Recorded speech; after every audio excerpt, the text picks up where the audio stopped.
नमस्ते। आज हम झारखंड में विस्थापन की जो जटिल समस्या है उस पर थोड़ी गहराई से बात करेंगे। जी। हमारे पास जो स्रोत हैं वो यही बताते हैं कि ये मुद्दा कोई नया नहीं है, दशकों पुराना है।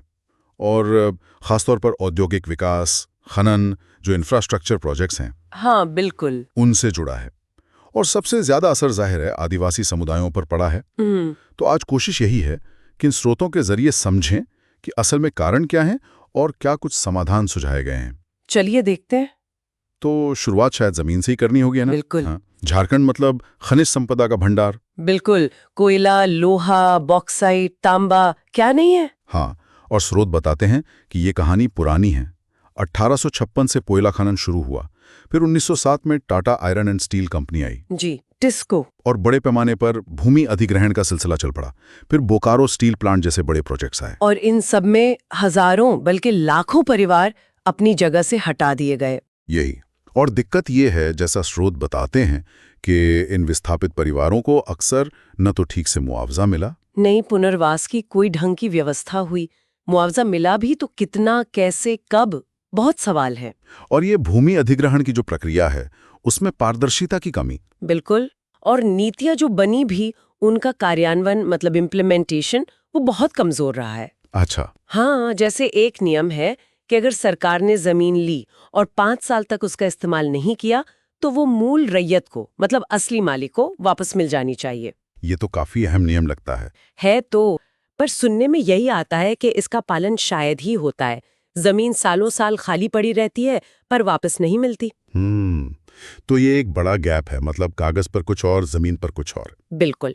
और ये जो स्वामित्व योजना जैसी पहले हैं उनका भी जिक्र है, उनसे भी आदिवासियों में डर पैदा हुआ है। हाँ, क्योंकि देखिए कई आदिवासी समुदायों के पास पीढ़ियों से वो जमीन है पर उसके कानूनी दस्तावेज, वो पुख्ता कागजात शायद ना हो। अच्छा, तो उन्हें डर है कि कहीं उनकी ही जमीन उनसे छिन न जाए इस प्रक्रिया में। एग्जैक्टली।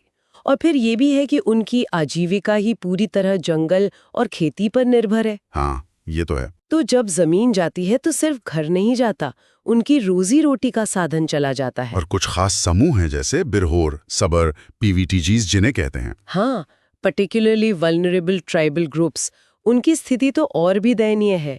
उनमें शिक्षा जागरूकता की वैसे ही कमी है। तो वो अपने अधिकारों के लिए आवाज भी नहीं उठा पाते ठीक से। बिल्कुल, उन्हें पता ही नहीं होता कि उनके हक क्या हैं, कौन सी योजनाएं उनके लिए हैं। इसमें क्या भौगोलिक और ऐतिहासिक कारण भी हैं? मतलब इलाका कैसा है, इतिहास क्या रहा है? हाँ बिल्कुल, कई जनजातियां तो बहुत दूर दराज के जंगली पहाड़ी इलाकों में रहती हैं। जहां पहुंचना ही मुश्किल है। हाँ, वहाँ सड़कें नहीं, पीने का साफ पानी नहीं, स्वास्थ्य सुविधाएं नहीं। अब ऐसे में अगर उन्हें कहीं और बसाया भी जाए तो उनके लिए वो जगह एकदम नई होती है और वहाँ भी सुविधाएं मिले ये जरूरी नहीं। और प्राकृतिक आपदाएं भी, जैसे बाढ़ वगैरह। जी, वो भी एक कारण है। कई बार नदियों के किनारे रहने वाले विस्थापित होते हैं। और इतिहास तो खैर ब्रिटिश काल से ही शुरू हो गया था ये सिलसिला। खनन और औद्योगिकरण के नाम पर। हाँ, और जब 2000 में झारखंड अलग राज्य बना, उम्मीद थी कि शायद आदिवासियों के हित सुरक्षित होंगे। नीतियां बनी भी, लेकिन उनका फायदा ज्यादातर औद्योगिक घरानों को ही मिलता दिखा, ऐसा स्रोत बताते हैं। विस्थापन जारी रहा। तो ये तो हुए कारण। अब अगर समाधान की बात करें जी, तो स्रोत कुछ कदमों का जिक्र करते हैं। जैसे 2020 में मुख्यमंत्री हेमंत सोरेन ने विस्थापन आयोग बनाने की घोषणा की थी। जी, ये एक महत्वपूर्ण घोषणा थी। अगर ये आयोग सही ढंग से काम करे तो विस्थापितों की समस्याओं का एक स्थायी समाधान निकालने में मदद मिल सकती है। क्या काम होगा इस आयोग का? इसका मुख्य काम होगा मुआवजा, पुनर्वास, रोजगार, इन सब चीजों को सुनिश्चित करना। जो लोग सालों से भटक रहे हैं उनकी सुनवाई करना। और झारखंड सरकार की अपनी पुनर्स्थापना एवं पुनर्वास नीति भी है। हाँ, नीति तो है और वो कागज पर काफी अच्छी दिखती है। उसमें कहा गया है कि कम से कम विस्थापन हो, प्रभावित परिवारों के कल्याण को प्राथमिकता दी जाए। मुख्यमंत्री की अध्यक्षता में एक राज्य स्तरीय परिषद भी है इसकी निगरानी के लिए। लेकिन फिर वही सवाल, कार्यान्वयन का। बिल्कुल, नीतियां कितनी भी अच्छी हो, अगर वो जमीन पर नहीं उतरी तो उनका कोई मतलब नहीं। प्रभावी कार्यान्वयन ही कुंजी है।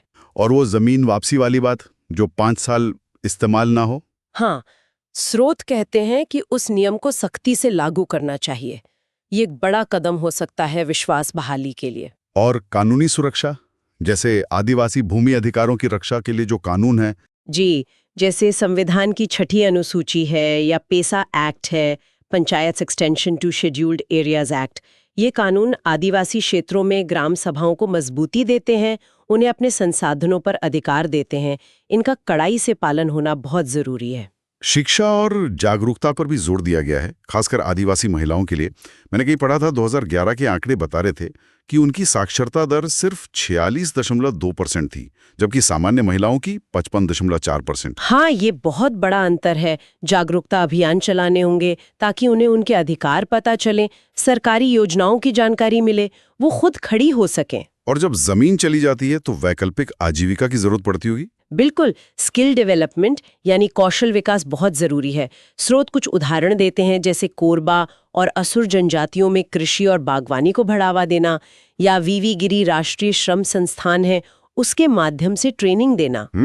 और कोई भी प्रोजेक्ट शुरू करने से पहले उसका पर्यावरण पर क्या असर होगा, ये जांचना, EIA जिसे कहते हैं। हाँ, इन्वायरमेंटल इम्पैक्ट असेसमेंट, ये अनिवार्य होना चाहिए। और सबसे जरूरी, स्थानीय समुदायों की सहमति। उनकी मर्जी के बिना कुछ न हो। ग्राम सभाओं को इतना मजबूत बनाना होगा कि वो अपनी बात रख सकें। जैसा शायद खूंटी और रामगढ़ में हाल के विरोध प्रदर्शनों में दिखा भी। जी बिल्कुल, लोग अब अपने अधिकारों को लेकर ज्यादा जागरूक हो रहे हैं। तो कुल मिलाकर अगर हम इन स्रोतों को देखें तो ये साफ है कि झारखंड में विस्थापन एक बहुआयामी, मतलब मल्टी लेयर्ड समस्या है। हाँ, और इसके समाधान के लिए सिर्फ एक चीज काफी नहीं। सरकारी इच्छा शक्ति चाहिए, नीतियां सही से लागू हों और समुदाय की लोगों की सक्रिय भागीदारी हो। बिल्कुल, और ये सिर्फ जमीन या पैसे का मुद्दा नहीं है, जैसा हमने बात की। ये आदिवासी समुदायों की पहचान, उनकी संस्कृति, उनके भविष्य का सवाल है। सबसे बड़ी चुनौती शायद यही है कि जो नीतियां बनती हैं और जो जमीनी हकीकत है, उसके बीच की खाई को कैसे पाटा जाए। जरूरतें हैं और जो स्थानीय समुदाय हैं, खासकर जो हाशिए पर हैं, उनके अधिकार, इनके बीच एक सच्चा संतुलन कैसे बन सकता है, ताकि तरक्की का फायदा सब तक पहुंचे और कोई पीछे ना छूटे। इस पर जरूर सोचिए।